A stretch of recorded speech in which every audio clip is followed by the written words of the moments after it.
Hi అండి అందరికీ. మనం ఎన్నో రకాల హల్వాలు చేస్తూ ఉంటాం కదా. క్యారెట్ హల్వా, బ్రెడ్ హల్వా, సొరకాయ halwa and pumpkin halwa. So నేను ఈరోజు అయితే సొరకాయ హల్వా ప్రిపరేషన్ చూపిస్తాను. సొరకాయ హల్వా అంటే ఎంతమందికి ఇష్టము? నాకైతే క్యారెట్ హల్వా కన్నా సొరకాయ హల్వానే ఇష్టం. క్యారెట్ అయితే కొంచెం వేడి చేస్తుందని భయం. క్యారెట్ కూడా హెల్త్కి చాలా మంచిది, బ్లడ్ పడుతుంది కదా. సో సొరకాయలో వాటర్ కంటెంట్ ఎక్కువ ఉంటుంది, సొరకాయ కూడా చాలా మంచిదే. సో ప్రిపరేషన్లోకి వెళ్ళిపోదాం. ప్యాన్ పెట్టుకొని కొంచెం నెయ్యి వేసుకొని మనకి నచ్చిన డ్రై ఫ్రూట్స్ యాడ్ చేసుకొని నెయ్యిలో ఫ్రై చేసేసుకొని పక్కకు తీసుకోవాలి. తర్వాత మనం తురిమి పక్కన పెట్టుకున్న సొరకాయ తురుము ఉంది కదా, ఆ సొరకాయ తురుముని లైట్గా పిండేసుకొని మళ్ళీ ప్యాన్లో ఇంకొంచెం నెయ్యి యాడ్ చేసుకొని సొరకాయ తురుము కూడా వేసి బాగా ఫ్రై చేసుకోవాలి.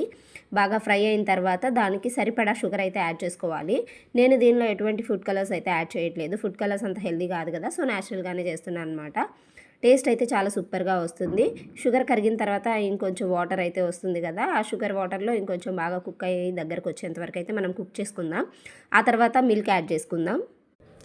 మంచిగా షుగర్లో కుక్ అయ్యి ఒక దగ్గరకు వచ్చేసింది కదా, ఆ తర్వాత మిల్క్ కూడా యాడ్ చేసుకొని మొత్తం బాగా మిక్స్ చేసుకొని ఈ మిల్క్లో కుక్ అయ్యి దగ్గరికి ఒక ముద్దలాగా ఒక హల్వా కన్సిస్టెన్సీ వచ్చేంతవరకు అయితే మనం కుక్ చేసుకోవాలి. దీనిలో మళ్ళీ ఎక్స్ట్రా ఒక 1 టేబుల్ స్పూన్ నెయ్యి యాడ్ చేసుకొని కొంచెం ఇలాచీ పౌడర్ కూడా యాడ్ చేసుకుందాం. మంచిగా స్మెల్ బాగుంటుంది ఇలాచీ పౌడర్ వల్ల. స్వీట్కి ఇలాచీ పౌడర్ అయితే కంపల్సరీ. అండ్ ఇలా దగ్గరకు వచ్చిన తర్వాత ఫైనల్గా నేనైతే మిల్క్ మేడ్ యాడ్ చేశాను. దీనివల్ల కొంచెం ఎక్స్ట్రాగా టేస్ట్ అయితే యాడ్ అవుతుంది.